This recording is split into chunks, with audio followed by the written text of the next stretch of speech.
Gimana kabarnya Mbak Eka hari ini? Alhamdulillah, baik Pak. Alhamdulillah, Mbak Eka sudah sarapan? Sudah Pak. Oh sudah. Kesini diantar atau berangkat sendiri tadi pagi? Jadi saya diantar sama ibu saya. Oh iya ya. Baik ya Mbak Eka. Eh, Ngomong-ngomong, tadi saya lihat jam kosong apa gimana ya? Iya Pak. Ya. Ngomong-ngomong 2 hari Mbak Eka nggak masuk. Katanya sakit. Sakit apa sih? Saya kemarin sakit flu Pak. Oh, sekarang gimana? Sudah sembuh atau belum? Alhamdulillah sudah mendingan Pak.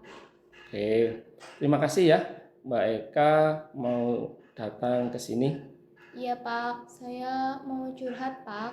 Mau curhat? Oke, tapi sebelumnya ya Mbak Eka, kalau nanti Mbak Eka mau menyampaikan sesuatu sebelum itu, mari kita berdoa dulu ya, apa adanya gitu, begitu ya. Jadi mari Mbak Eka kita berdoa dulu, berdoa menurut agama dan keyakinan Mbak Eka. Berdoa mulai. Doa selesai. Oke ya, sebelum layanan kita mulai, Mbak Eka silakan duduk yang nyaman dulu ya. Jadi Mbak Eka nanti ceritakan semua, katanya tadi mau curhat ya, ke sini mau curhat. Mbak Eka rileks ya, pikirannya dirilekskan, nanti apa yang disampaikan Mbak Eka, permasalahan yang ada pada Mbak Eka yang mengganggu Mbak Eka nanti menemukan solusi ya, menemukan solusi. Karena apa? Karena tidak ada masalah yang tidak ada apa solusinya. Tapi Mbak Eka nyaman dulu, tapi sebelum itu mungkin Mbak Eka mau minum dulu apa gimana? Boleh. Oh boleh, silakan. Silakan minum dulu ya, biar rileks. Terima kasih Pak. Ya. Oke, sekarang ada sebuah contoh ya, ada sebuah contoh. Dulu Rasulullah itu ada 4 suku yang berebut untuk menaruh Hajar Aswad itu ya, batu yang hitam itu mereka kaum Ansor, kaum Muhajirin, terus ada lagi 2 ya, itu berebut untuk menaruh Hajar Aswad itu. Nah, makanya Pak, nanti di sini kita bisa mengambil pembelajaran. Karena apa? Apapun masalah itu pasti itu tadi ya. Di situ Rasulullah memberikan sebuah solusi yang bijak ya. Jadi Rasulullah itu mengambil serbannya ya. Sorban itu diambil oleh Rasulullah, digelar. Terus Rasulullah mengangkat Hajar Aswad itu ke tengah-tengah sorbannya. Sehingga Pak, kaum Ansor itu disuruh ya, kaum 4 kamu itu disuruh ngambil pojok-pojok dari serban itu, diangkat bareng ya, diangkat bareng dan mereka itu merasa lega ya. Semoga nanti setelah Mbak Eka menceritakan semuanya dan nanti kita menemukan titik masalahnya, Mbak Eka juga akan sama seperti itu dengan keputusan Mbak Eka sendiri, yang dimana nanti Mbak Eka juga bisa seperti itu ya. Jadi paham ya Mbak Eka ya, nanti ceritakan semua. Jadi Mbak Eka tidak usah khawatir ya. Nah sekarang Mbak Eka bagaimana? Sudah tenang? Sudah nyaman belum duduknya? Terus tadi sudah minum? Sudah rileks? Sudah Pak. Oke, sudah ya.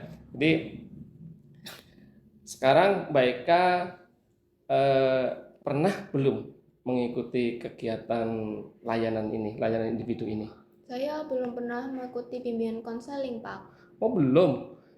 Kalau begitu baiklah, sebelum kita laksanakan layanan ini akan saya jelaskan dulu ya Mbak Eka, apa itu konseling dan apa itu tujuan konseling ya. Jadi konseling itu adalah sebuah proses ya, sebuah proses pemberian bantuan ya kepada konselinya ya. Jadi di sini konselor atau ahli ya itu memberikan bantuan ya untuk apa? Untuk membantu kliennya. Dan tujuan itu dari konseling itu apa? Agar masalah yang dihadapi kliennya atau Mbak Eka itu terpecahkan ya. Jadi dalam proses konseling ini agar dapat berjalan dengan baik, nanti Bapak minta agar Mbak Eka terbuka dan menceritakan yang sebenarnya yang dialami. Jadi tadi pengertian dari konseling individu dan tujuannya itu seperti itu. Jadi konselor memberikan tadi bantuan ya, bantuan dan tujuannya untuk menemukan pemecahannya begitu. Jadi di sini Bapak minta dan berharap Mbak Eka terbuka dalam menceritakan yang sebenar-benarnya. Apakah Mbak Eka bisa paham? Saya paham, Pak, tapi saya takut mau ceritanya. Takut nanti masalah saya tersebar. Oh begitu, ya Bapak bisa ngerti itu ya. Karena mungkin masalah itu eh, apa yang Mbak Eka rasakan mungkin udah terlalu itu ya. Jadi Mbak Eka khawatir ya masalah itu diketahui oleh orang lain ya. Sangat penting Mbak Eka ya, sangat penting nih. Dalam bimbingan konseling ini ya, Mbak Eka perlu ketahui bahwa dalam layanan ini, proses ini, konseling ini ada yang namanya asas kerahasiaan. Gitu loh. Ada asas kerahasiaan. Nah, asas ini yang akan kita gunakan dalam proses konseling ini. Tapi selain asas kerahasiaan itu ada namanya asas keterbukaan juga. Nah, sehingga apa? Mbak Eka nanti terbuka ya. Sekarang Mbak Eka datang ke sini, terus Mbak Eka mau cerita, tapi setelah nanti Pak Guru tanya, Mbak Eka nggak terbuka, nggak semuanya diceritakan, masih ada yang ditutup-tutupi, ya. Jadi kita tidak bisa apa ya namanya ya. Jadi pokoknya intinya di sini Mbak Eka harus bercerita semuanya ya. Jadi di sini tugas kami sebagai konselor itu ya untuk menjaga rahasia itu karena dari asas itu ya kan. Jadi Mbak Eka tidak usah khawatir, tidak usah takut ya dengan nanti yang mau diceritakan. Jadi yang penting terbuka saja ya. Percayakan saja sama Bapak. Oke, Pak, baiklah. Oke ya. Jadi di awal ya, tadi saya ulangi lagi Mbak Eka mau mengatakan ya bahwa Mbak Eka mau curhat gitu ya. Mbak Eka tadi di awal juga sampaikan bahwa banyak pikiran begitu ya yang mengganggu ya. Saya memahami ya perasaan Mbak Eka. Tapi alangkah baiknya ya nanti Mbak Eka mengungkapkan masalah itu dengan lebih rinci pokoknya ya. Jadi saya paham, Pak Guru paham ya.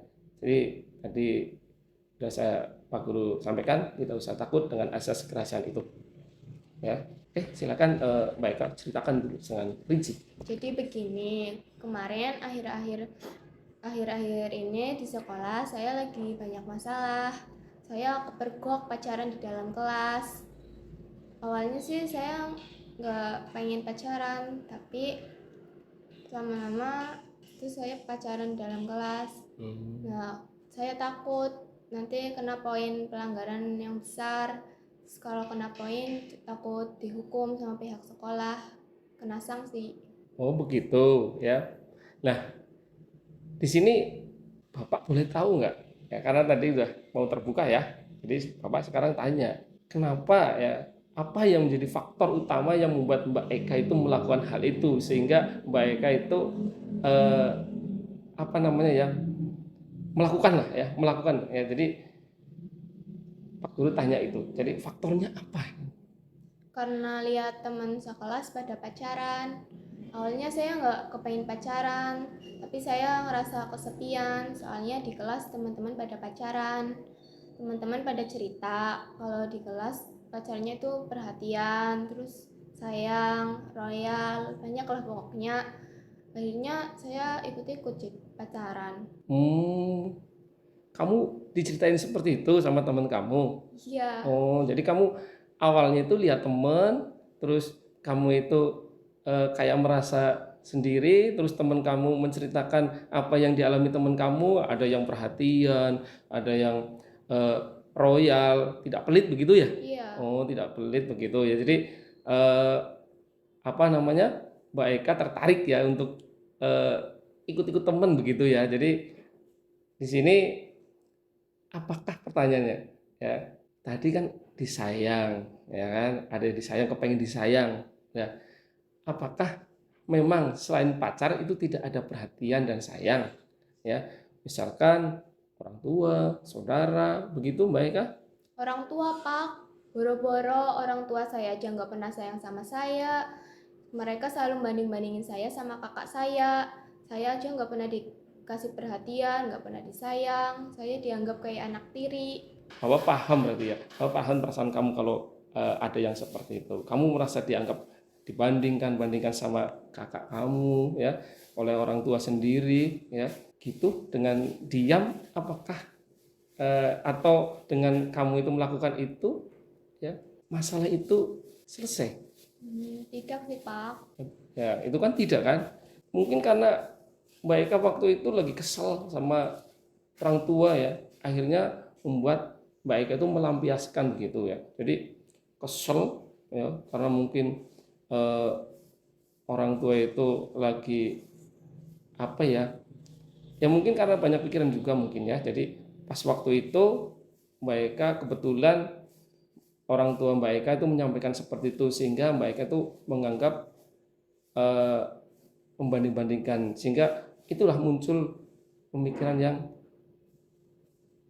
negatif ya pemikiran negatif itu ya karena kesalahan Mbak Eka itu sehingga Mbak Eka itu melampiaskan dengan pacaran yang mungkin menurut Mbak Eka itu memberi perhatian ya pada Mbak Eka apakah begitu? Iya sih, Pak. Saya ikut-ikut pacaran juga karena kesepian. Teman-teman di kelas pada pacaran. Masa saya cuma lihat aja. Hmm, sebelumnya maaf ya Mbak Eka ya maaf ya sudah berapa lama sih Mbak Eka itu pacaran begitu? Sudah hampir 4 bulan. 4 bulan 4 bulan itu lama loh ya saya pernah eh, apa namanya diberitahu oleh dosen saya ya bahwa pacaran itu ada beberapa fase loh ya hati-hati itu ya apalagi sudah 4 bulan lagi 1 bulan saja ya kan?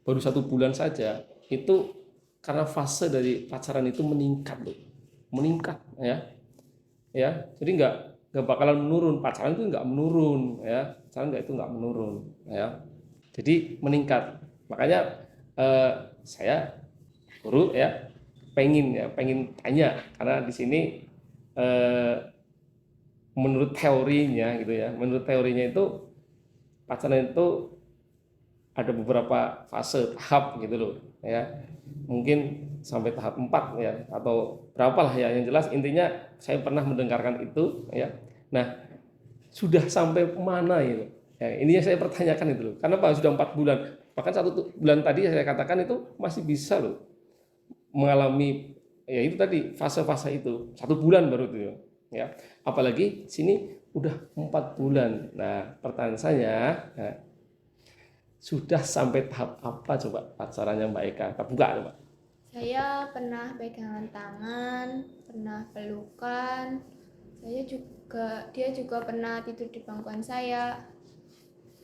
Lah sudah sampai segitunya sudah sampai apa namanya tadi tidur Bangkuan. di pangkuannya nah itu kan tadi kan sebelum Mbak Eka jawab Pak Guru udah menyampaikan fase itu kan fase itu meningkat gitu loh ya meningkat dan apa namanya di sini pertama mungkin baru bareng ya jalan bareng tadi kita katakan sama Mbak Eka baru gandengan ya kan terus minta lagi fasenya naik lagi ya kan setelah naik minta yang ini sampai sudah sampai tadi Mbak Eka tahap tiduran di pangkuannya ya apakah menurut Mbak Eka gitu apakah menurut Mbak Eka itu pacaran itu merupakan solusi terbaik untuk masalah Mbak Eka dengan orang tua? Sebenarnya tidak sih, Pak. Nah, tidak kan? Jadi tadi pertanyaan apa? apakah itu menurut Mbak Eka itu pacaran itu solusi? Tidak kan, ya. Apakah Mbak Eka tahu, ya kan, dampak buruk yang diakibat pacaran, ya, seperti yang dilakukan Mbak Eka, ya. Karena orang berpacaran levelnya pasti naik dari terus meningkat, ya. Artinya sekarang pegangan tangan dan sebagainya itu tadi ya, eh, sudah Pak Guru sampaikan itu, ya. Jadi kalau kamu hanya ada masalah dengan orang tua itu harusnya diselesaikan, ya. Jangan lari. Yang pertama itu tadi karena lihat teman, terus rasa kesepian, ya kan, terus karena itu tadi disampaikan dibanding-bandingkan, ya, sama bahkan merasa jadi anak tiri, ya kan. Jadi kalau ya karena berpacaran itu levelnya naik, ya, selanjutnya pasti akan lebih lagi ya baik ya. Ya enggak, jadi naik kan lebih ya.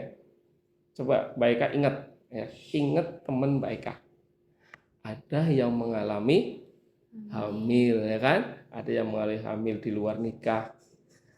Dan dia harus putus sekolah. Apa sudah sampai mikir sampai situ? Di usia yang seharusnya ia mencari ilmu, bermain dengan teman, ya. Ia harus mengurus anak yang belum waktunya. Harusnya kamu menikmati hidup, tapi sekarang mencari nafkah untuk hidup. Kan, ya kan? Harusnya kamu menikmati hidup di umur kamu, terus kamu tahu, ya kan, teman kamu mengalami seperti itu, ya kan? Ya. Jadi di sini mereka harus apa ya? Berpikirlah ya, perempuan akan menerima dampak yang lebih besar masalahnya. Jadi wong wedon, ya kan, perempuan seperti Mbak Eka, ya kan, itu akan menerima dampaknya. Kayak teman kamu kemarin kan, teman kamu kemarin udah hamil duluan, ya kan, terus dia juga masih sekolah kayak kamu, ya, terus dia harus ke depan bagaimana, ya kan, yang harusnya menikmati hidup malah tadi saya katakan mencari nafkah untuk hidup begitu ya. Jadi lebih besar ya perempuan akan memberi dampak yang seperti itu mereka. Berarti selama ini saya salah ya Pak? Merasa tidak dianggap, merasa tidak disayang, merasa tidak perhatian dan merasa sendiri, itu merupakan pikiran-pikiran Mbak Eka saja. Pikiran-pikiran negatif, pikiran yang tidak logis, pikiran tidak irasional gitu loh. Ya. Kenapa? Itu kan merasa, ya kan? Kenapa? Di awal tadi sudah saya sampaikan juga. Kalau kamu merasa seperti itu sama orang tuanya, ya kan? Baik itu salah, ya, itu salah. Kenapa? Di awal juga sudah saya sampaikan, sejelek-jeleknya orang tua kita, ya kan, itu orang tua kita, ya. Jadi kita tidak boleh berprasangka yang seperti itu, ya. Jadi Mbak Eka sekarang, ya, atau caranya bagaimana Mbak Eka mengganti pikiran yang negatif itu, bagaimana coba Pak Guru tanya. Jadi tadi kan karena merasa, ya kan, itu kan pikiran negatif, ya kan. Nah sekarang saya tanya sama Mbak Eka untuk mengganti pikiran itu, ya kan, itu Mbak Eka bagaimana coba? Mungkin saya harus mengabaikan dan melawan pikiran-pikiran negatif saya saat saya merasa tidak disayang, tidak diperhatikan, dan yang lain. Dan pacaran itu bukan solusi untuk masalah saya, tapi yang ada malah menambah masalah saya. Oke, ya.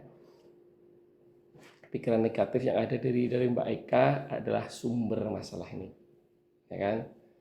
Jadi yang harus diselesaikan yaitu dengan mengganti dengan pikiran yang positif. Masalah Mbak Eka ini hanya Mbak Eka yang bisa menyelesaikan. Jadi apapun masalahnya, seberapapun masalah kecil besar ya, itu hanya Mbak Eka yang bisa menyelesaikan ya. Jadi nggak ada masalah itu tadi ya tidak bisa diselesaikan. Hanya apa? Sekarang Mbak Eka harus bisa menyelesaikan. Sekarang bagaimana rencana Mbak Eka untuk pikiran negatif itu ya, untuk bisa dirubah dengan pikiran yang positif. Mungkin saya harus mengubah pikiran yang negatif menjadi pikiran positif. Untuk menyelesaikan masalah ini, saya mungkin harus berdamai dengan diri saya dan keadaan dengan cara memaafkan kedua orang tua saya. Saya berhak bahagia, saya berhak sukses dan berharga. Pacaran itu bukan solusi dari masalah saya. Jika salah jalan, mungkin akan menambah masalah baru bagi saya. Bagus ya.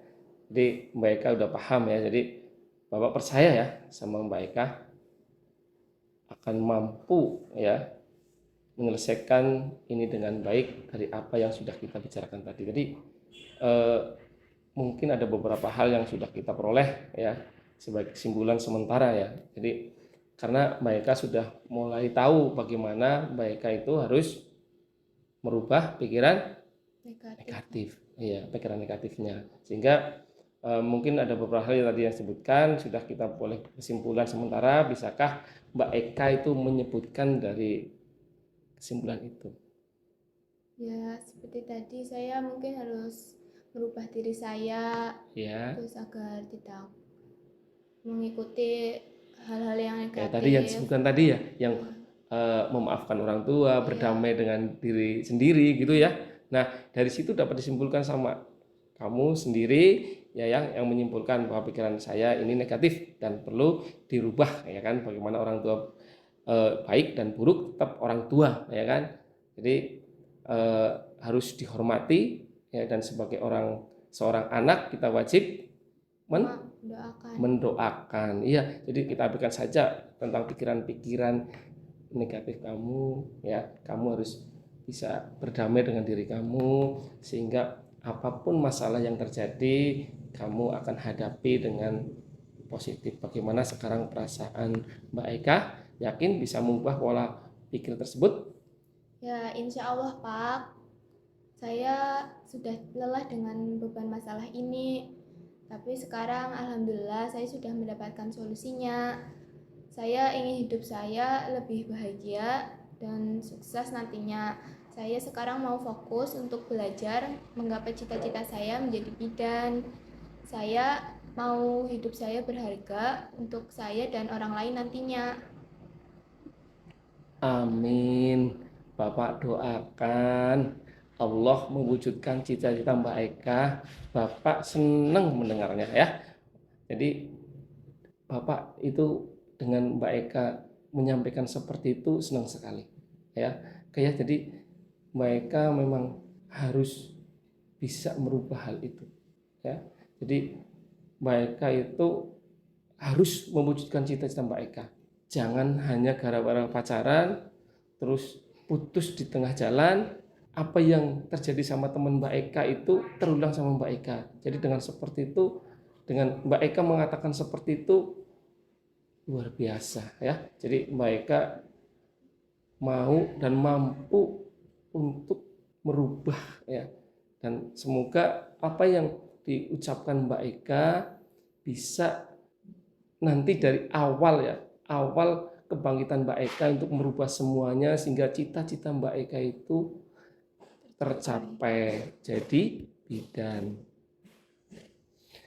Jadi sebelumnya tolong ya nanti Mbak Eka itu mengisi form kepuasan layanan dari hasil dulu ya. Jadi mungkin ada lagi yang disampaikan. Kalau sudah semuanya kita bisa mengakhiri dulu. Bagaimana, mau menyampaikan lagi begitu? Sudah Pak. Oh sudah ya. Jadi begini ya. Tapi sebelumnya untuk tadi bahwa Mbak Eka itu sudah mau fokus ya, fokus terhadap cita-cita, mau belajar, itu filosofi dari awal Mbak Eka yang pacaran terus punya pemikiran baru, ingin fokus menggapai cita-cita. Nah, Pak Guru punya video ya. Punya video, semoga video itu nanti bisa menguatkan lebih dari apa yang tadi disampaikan Mbak Eka, sehingga filosofi hidup Mbak Eka itu bertambah ya, yakin gitu loh. Jadi yakin. Jadi apa yang kita inginkan itu harus yakin, walaupun hanya berapa persen. Contoh ya, contoh seorang pemain bola ya menendang penalti, tahu kan ya, kalau pelanggaran di kotak penalti itu penalti. Nah, tahu nggak kesempatan untuk mendapatkan hasil yang lebih baik yang nendang atau yang kiper? Yang nendang. Yang nendang kan? Kenapa? 99% itu yang nendang gol, yang 1% hanya kiper. Makanya Pak, di sini filosofinya bagaimana? Seberapapun kecil peluang Mbak Eka untuk mendapatkan hal itu, Mbak Eka harus yakin, perjuangkan semuanya sehingga Mbak Eka bisa menggapai cita-citanya. Oke, jadi Mbak Eka mengisi form dulu ya untuk layanan ini. Nanti Mbak Eka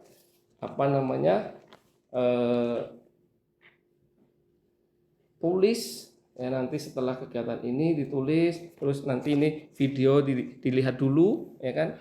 Nanti setelah lihat ya 5 menit lah ya, itu kayaknya 5 menit ya, nanti bisa Mbak Eka menyimpulkan kembali. Oke, di HP.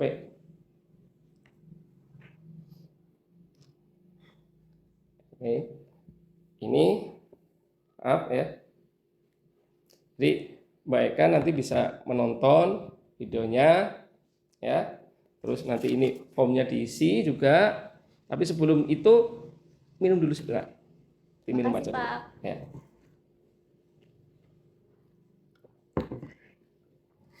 Oke, dilihat dulu.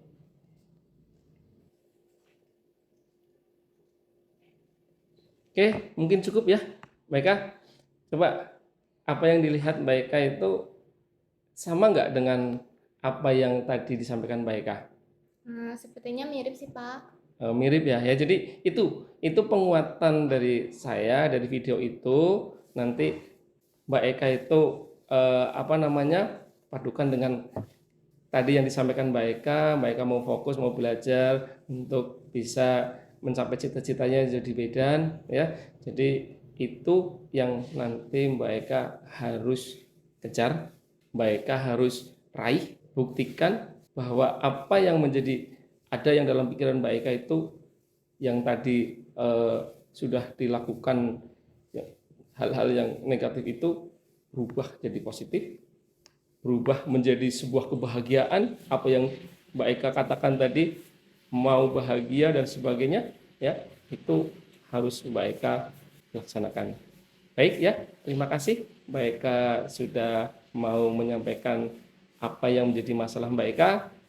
Mungkin kiranya cukup seperti itu. Mbak Eka, terima kasih. Ya, terima kasih Pak. Ya, sebelumnya untuk mengakhiri layanan atau kegiatan apa yang tadi Mbak Eka sampaikan ke Pak Guru semuanya, kita akhiri. Semoga mendapatkan ya apa yang sudah tadi Mbak Eka katakan, jadi kepuasan, jadi sebuah kebanggaan buat Mbak Eka dan mewujudkannya semuanya. Berdoa dipersilakan.